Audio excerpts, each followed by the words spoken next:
This is Lisa Pistilli. I am the president of the Media and Content Marketing Association. With me this morning is Bob Gibbons, senior vice president at NAPCO Media. And we're having a quick chat this morning regarding the insane rise in paper prices and availability and how publishers and media are dealing with that. So without further ado, Bob, in all of your years in publishing, have you ever dealt with anything like this before? This is probably the craziest it's been in almost 40 years, thinking back to the 80s, where there was significant paper cost increases, which seemed like every 2 months. Printers were put on allocations. There was a huge shortage of paper, but haven't seen anything remotely like this since that time. Got it. And so how do you pivot? How do you cope with this dramatic shortage, like out of the blue? And how do you handle, with that, with your magazines, your printing schedule? How does that impact you? Well, I think it would help to give some background on how we got to this place. It's kind of been a slow rolling situation over the past several years where mills have been shutting down facilities or converting them to more profitable packaging grades. So they've taken out a lot of capacity for coated free sheet and coated groundwood papers. In fact, about 50% of that capacity has been reduced over the past 4 years. Another large mill, Evergreen, is shutting down this month in October, and that's 10% of coated groundwood capacity. So this is a problem that's going to continue for some time, where there's going to be very tight allocations of paper to printers and paper buyers, and prices are probably going to continue to increase for the foreseeable future. Got it.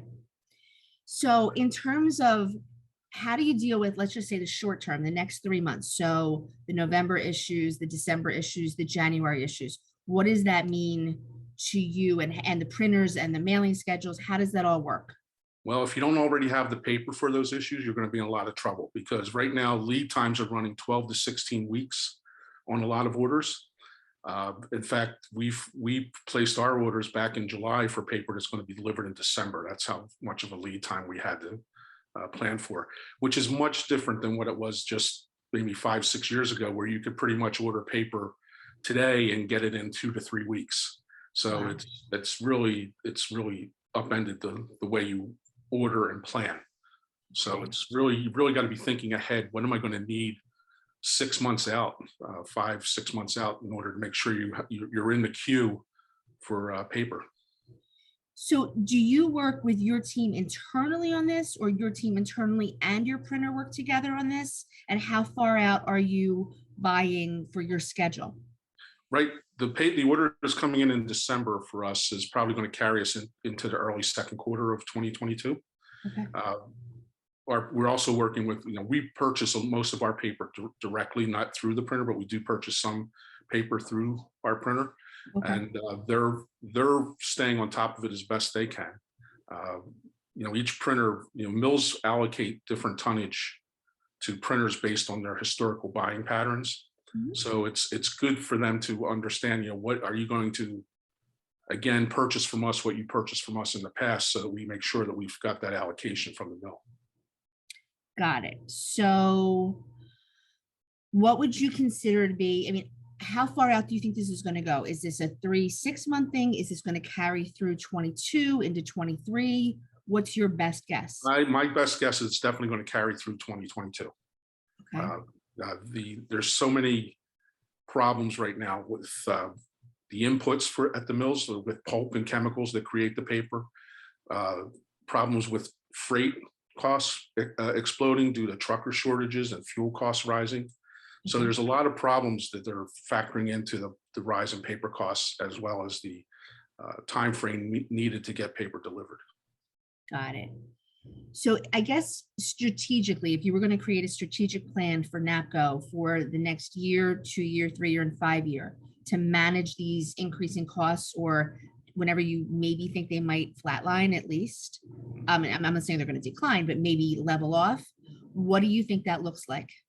Well, for us, what we do is the first thing we're going to do is look at print orders. How much are we printing? Do we need to continue to print the volume that we're printing? That would be the step number one.